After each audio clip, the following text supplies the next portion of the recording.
से थोड़ा सा इंजन गर्म होने में टाइम लग रहा है, लोड ना ले। तो भैया बात क्या है कि you will never find time, you have to make time. एक बहुत बड़ी बात बताते हैं, जीवन में आजमा कर देखिएगा, और ये हमारे अंदर भी कमी है और ये सबके अंदर होती है। मतलब शायद दुनिया का कोई ऐसा व्यक्ति हो जो इस पर विजय प्राप्त किया हो, लेकिन अगर प्राप्त कर गए तो वाकई में अपने अंदर एक बहुत बड़ा परिवर्तन देखेंगे। थोड़ा बहुत हम भी कोशिश करते हैं कि इस पर छोटी मोटी विजय प्राप्त कर लें, लेकिन आप सुनिए इसे। देखो भैया क्या है कि अगर आप किसी से भी मिलें और आप उससे पूछें यार भैया आजकल दिखाई नहीं दे रहे हो, इतने दिन से कोई कॉल वॉल नहीं किया है आपने, कहां रहते हो, तो उसका जवाब होता है कि भैया हम जो है थोड़े व्यस्त चल रहे हैं, समय की दिक्कत है। अच्छा, टाइम की दिक्कत है, ये वो डायलॉग है जो आपको हर उस व्यक्ति से सुनने को मिल जाएगा जो वाकई में व्यस्त है या व्यस्त होने का नाटक कर रहा है। वो केवल एक लाइनर है, आजकल तो समय नहीं मिलता है साहब। बोले कहां बिजी हो रहे भाई साहब, परिवार बहुत बड़ा हो गया है, परिवार के लोगों की जिम्मेदारी उठानी होती है।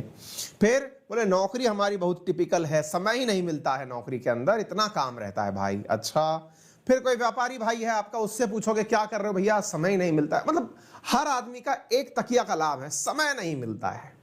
और हमें यह समझ नहीं आता है कि जब आपको अपनी इतनी सी नौकरी या इतनी सी पढ़ाई करने में समय नहीं मिल रहा है, तो एक आदमी प्रधानमंत्री बन के बैठा है जिसको दुनिया भर के सारी चीजों की केयर करनी है, उसको उसके बावजूद भी समय मिल रहा है कि आपसे बैठ करके मन की बात कर ले हैं। बाइडेन वहां बैठे बैठे अपने देश की समस्या तो सुलझा ही रहे हैं, हमारे देश के आंतरिक मामलों पर भी नजर रखे हुए हैं। गजब हाल तो ये है कि ये जो बड़े बड़े लोग हैं इनको टाइम कहां से मिलता है? क्या ये कोई टाइम मशीन यूज कर रहे हैं क्या, कि इनके पास कोई दूसरी तरीके की चीज निकल करके आ गई है जिससे कि ये अपना पूरा समय जो है 24 के अंदर 2400 घंटे पूरे कर लेते हैं? ऐसा नहीं है, सोच का फर्क है। अपने अंदर ये सोच लेकर आइए। देखिए जब भी आपको लगने लगे ना कि आप बहुत बड़ा काम कर रहे हैं और आप तो आपके बराबर इस दुनिया में कोई व्यस्त नहीं है, उस समय बस एक छोटा सा काम करा करिए।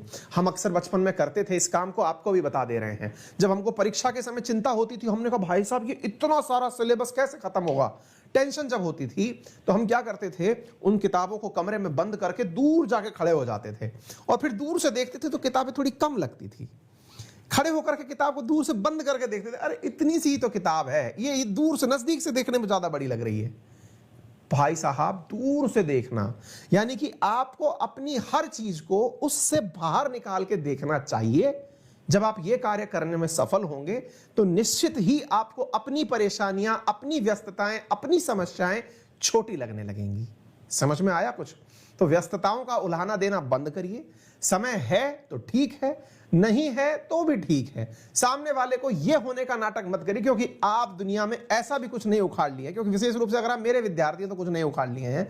प्रधानमंत्री हमारी क्लास सुनेगा नहीं, बाकी विद्यार्थी हैं तो विद्यार्थी तो जीवन में आपको सीखने के लिए बैठना पड़ा है। इसका मतलब यह है कि आपको बड़ा आदमी बनना है ना, तो ये बहानेबाजी बंद कर दो। समय है या नहीं है ये आपकी व्यस्तताओं से सामने वाले को स्वतः ही समझ में आ जाता है। अक्सर टोकने वाले लोग उसी को टोकते हैं जिसको देखते हैं बेटा दिखते तो पूरे टाइम क्लियर हो, दिखा रहे हो कि बिजी हो, क्या चक्कर है, कभी फोन ही कर लिया करो। असल में सामने वाला ये कह रहा होता है, समझे? चलो बहुत हुआ ज्ञान,